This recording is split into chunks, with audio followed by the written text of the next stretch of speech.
Hi and welcome back. In this video I'm mainly going to be covering how I'm going to go about cutting the slots that I need to install the new cover plate that I made for this lock.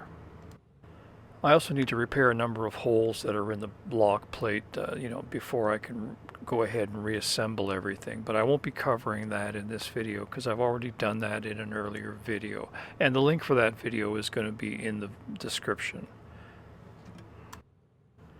So this cover plate fits right over top of the keyhole, and in addition to being decorative, it provides a pivot point for the key. And as you can see, it's right in the middle of the lock plate, and it's totally surrounded by the rest of the lock mechanism. So I'm not going to be able to just go to the vise and clamp it up the way I normally would. So this is one solution. It's not the only solution, of course, but it's certainly the one that I use the most because I find it very versatile and it's, pretty easy to set up. It's just a simple hand screw, and the bottom jaw of the hand screw is set up level with the top face of my woodworking vise. And then I just put another piece of wood or metal, whatever I need to do to fit around the lock mechanism or whatever it is I'm trying to clamp down, and then it's just a matter of turning the back handle of the hand screw to lock down the material to the vise, so it holds it very securely and it makes it nice and level, and it's horizontal, which is nice. Quite often having something vertical, it's kind of hard to work on.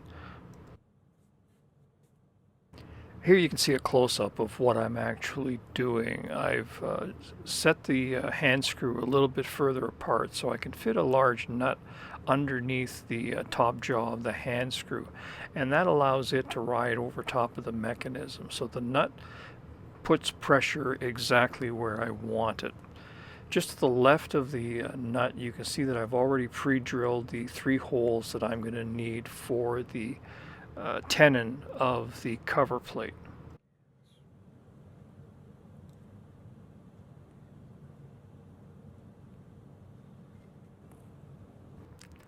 Over the years, you've seen me use a lot of different techniques for cutting these slots into sheet metal, but the method that I find works, or at least is the most accurate, it's not the fastest, but it does produce very consistent work, is to pre-drill as much of the material out as possible, and then to use a very narrow bladed chisel to shear down the side walls of that slot. And to do that, I'm just using a single bevel cold chisel that has a tip profile that's thin enough to be able to fit inside the finished slot. The flat grind on the back side of the chisel allows me to set it very precisely on a line. Here you can see that I've repositioned the nut so that I can use the flat face as a straight edge to guide the chisel to cut, each side of the slot. The area that I'm working in is being totally supported by the block of wood underneath the lock plate. So as I'm cutting the sides of the slot into the surface of the metal, I'm not going to be getting any of the distortion that I normally would if I was working over the open jaws of a vise or something like that.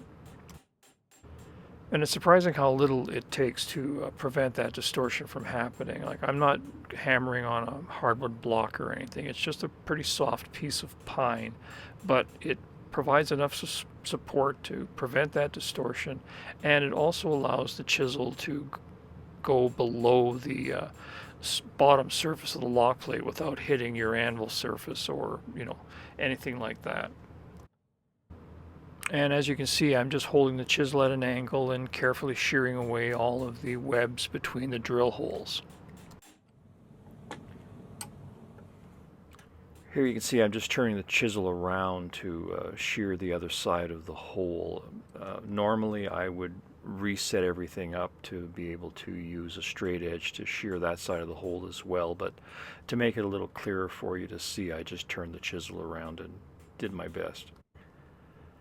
This slot is very small, and even with the most powerful cheaters that I have, I could still barely see what I was doing. So for guesswork, I guess I'm doing okay.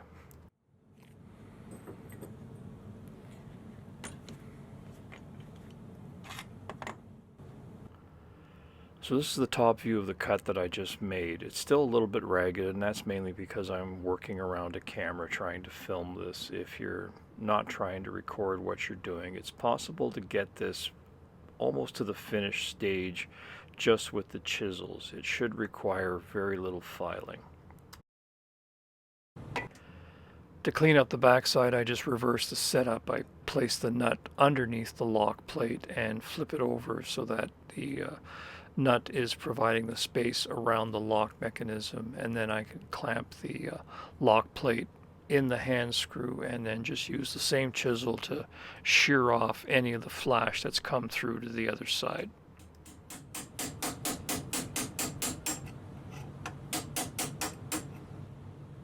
Here I'm just demonstrating that you can continue using the same chisel to clean up the sides of the mortise. Again, it's being supported by the wood, so you're able to get a nice clean cut on each side.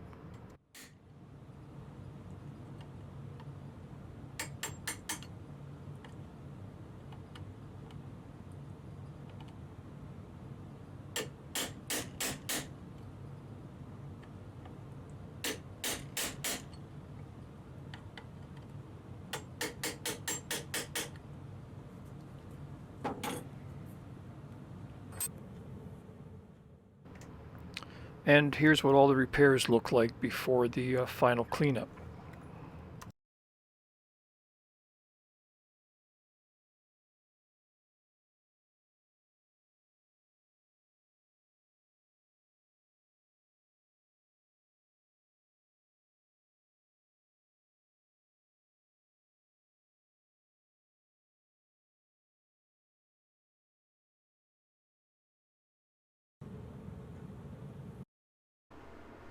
Hi, I'm Dennis, and thanks for watching. If you have any questions, you can contact me by using the email address that I have shown here.